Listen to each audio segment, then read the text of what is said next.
Renato Gaúcho questionadíssimo no Flamengo. As semifinais da Copa do Brasil. Flamengo e Atlético Paranaense, Fortaleza e Atlético Mineiro. O Galo já está classificado? E a crise do Santos. Esse filho tem pai? Temas do nosso papo de hoje. Vá até o final do vídeo. Vamos nessa. Renato Gaúcho foi do céu, não diria que é o inferno, mas ao purgatório com os últimos jogos do Flamengo, que há 3 jogos não vence e fez uma partida péssima contra o Fluminense. Né? Nos 3 últimos jogos o time não se ouve bem. Não foi capaz de vencer o Cuiabá, empatou sem gols. Cuiabá que, uma semana depois, perdeu para o Atlético Mineiro, com o Galo abrindo vantagem sobre o Flamengo no Campeonato Brasileiro. E empatou jogando uma péssima partida contra a equipe do Atlético Paranaense na Copa do Brasil na quarta-feira. Empatou graças, inclusive, ao VAR, né, que enxergou ali o pênalti do Rodrigo Caio. Não fosse isso, o Flamengo teria perdido o jogo de virada. E no sábado à noite perdeu para o Fluminense numa das suas piores partidas em muito tempo.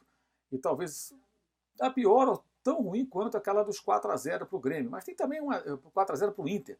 E tem também 1-0 para o Grêmio. Né? Quer dizer, tem aí um pacote de partidas ruins do Flamengo no Maracanã sob o comando do técnico Renato Gaúcho. Em todas elas, o time tomou 1-0, não foi capaz de reagir minimamente. E os desfalques até podem atenuar um pouco as críticas, né? Mas convenhamos, mesmo com desfalques, não se justifica uma atuação tão ruim, um time tão desorganizado. Tudo isso mostra o quê? Que as críticas são absolutamente pertinentes. Né? E elas ficam ainda mais justas quando o Renato passa uma entrevista coletiva dizendo, por exemplo, que no Campeonato Brasileiro vai ver o que acontece, lembrando a todo instante que o time está em 3 competições, mas, pelas suas palavras, uma delas fica meio de lado, que é a Série A, e também com toda essa questão envolvendo jogadores, né, machucados. Primeiro ele disse que escalou o Bruno Henrique, embora houvesse reclamações do jogador, aí, de que tinha dores no músculo adutor, para mostrar que não poupava o jogador, conforme pessoas na imprensa e na torcida diziam.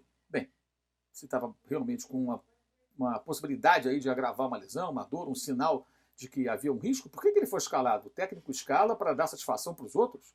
É estranho, né? Enfim, o fato é que o Bruno Henrique se machucou, ficou fora dos últimos jogos e deve só retornar agora na partida de volta contra o Atlético Paranaense do Rio de Janeiro pela Copa do Brasil.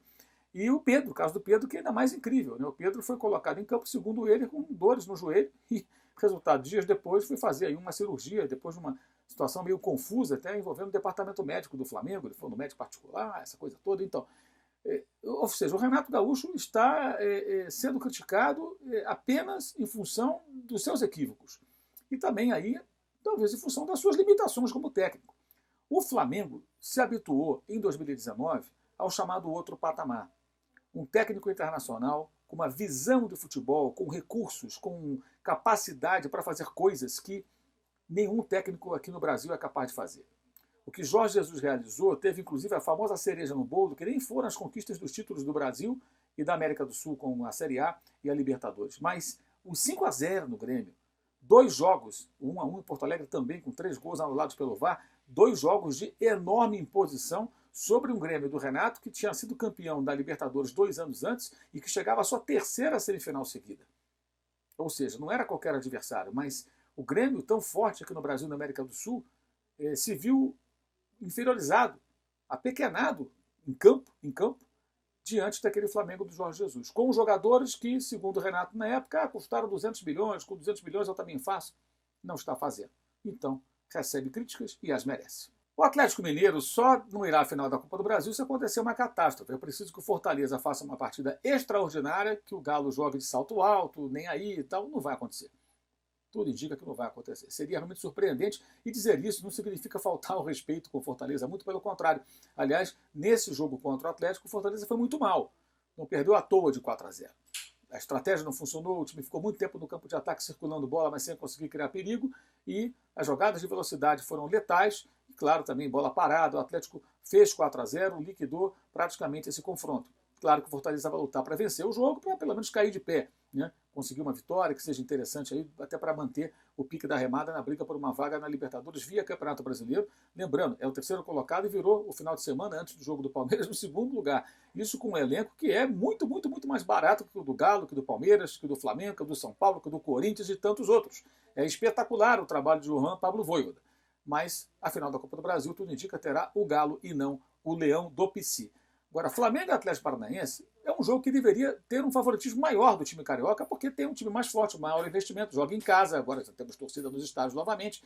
No entanto, a atuação do Flamengo e os problemas dentro e fora de campo, apesar da provável volta de Gabigol e Bruno Henrique, isso dá uma equilibrada nas ações. Foi 2-2 o jogo de ida, não há o critério de gol fora, o Atlético joga por uma vitória simples ou até por um empate. Será que o Flamengo vai encaixar um bom jogo? Claro que com a volta de alguns dos chamados coringas, no caso Gabigol e Bruno Henrique, a situação melhora para o Flamengo. Os dois estão em boas condições, em condições mínimas, eles acrescentam e muito ao time. Especialmente para quem teve, por exemplo, um jogador jovem, esforçado, mas tecnicamente muito inferior no comando do ataque no último final de semana, que foi o Vitor Gabriel. Então o Flamengo poderia entrar em campo com uma confiança maior do seu torcedor, não fossem todos os problemas que cercam o time dentro e fora do campo. Fábio Carille, jogadores, diretoria, quem é o responsável maior pela situação do Santos? Olha, o Fábio Carille acho que não, A gente pode até transformar o Fábio Carille ao final do campeonato num herói se ele conseguir ter grandes ideias, sacadas que façam que o time funcione melhor, e isso significa escapar de um rebaixamento que o Santos nunca enfrentou em toda a sua história. Mas ele pegou já o bonde andando numa situação bem complicada. O Santos perde muitos jogadores, o Santos vai ficando mais fraco, o Santos vai cada vez mais sofrendo e muito com baixas e com problemas diversos que tem, financeiros e tudo mais. Os jogadores, bem, é o que restou ao Santos. É o que restou ao Santos. A diretoria, essa diretoria não tem tanta responsabilidade. Sempre tem uma parcela que está ali à frente. Mas as diretorias anteriores, que foram deteriorando a situação do clube, me parece que são aquelas que encaminharam o Santos para essa situação. Lembrando que na temporada passada, isso foi há menos de um ano, porque a temporada 2020 invadiu o atual ano, 2021, o Santos chegou até a final da Libertadores, aquilo foi surpreendente. E de lá para cá o time ficou mais fraco ainda, perdeu mais jogadores importantes. Não se constrói uma crise como a do Santos de uma hora para outra. Como a do Cruzeiro não foi feita de uma hora para outra. Como a do Vasco também não surgiu de uma hora para outra. A do Botafogo, idem.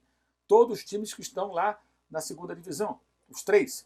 O Santos luta para não ir para a segunda divisão de uma crise que começou a ser estruturada, digamos assim, lá atrás, em outros mandatos de outros presidentes que passaram pelo clube e que não fizeram boa gestão.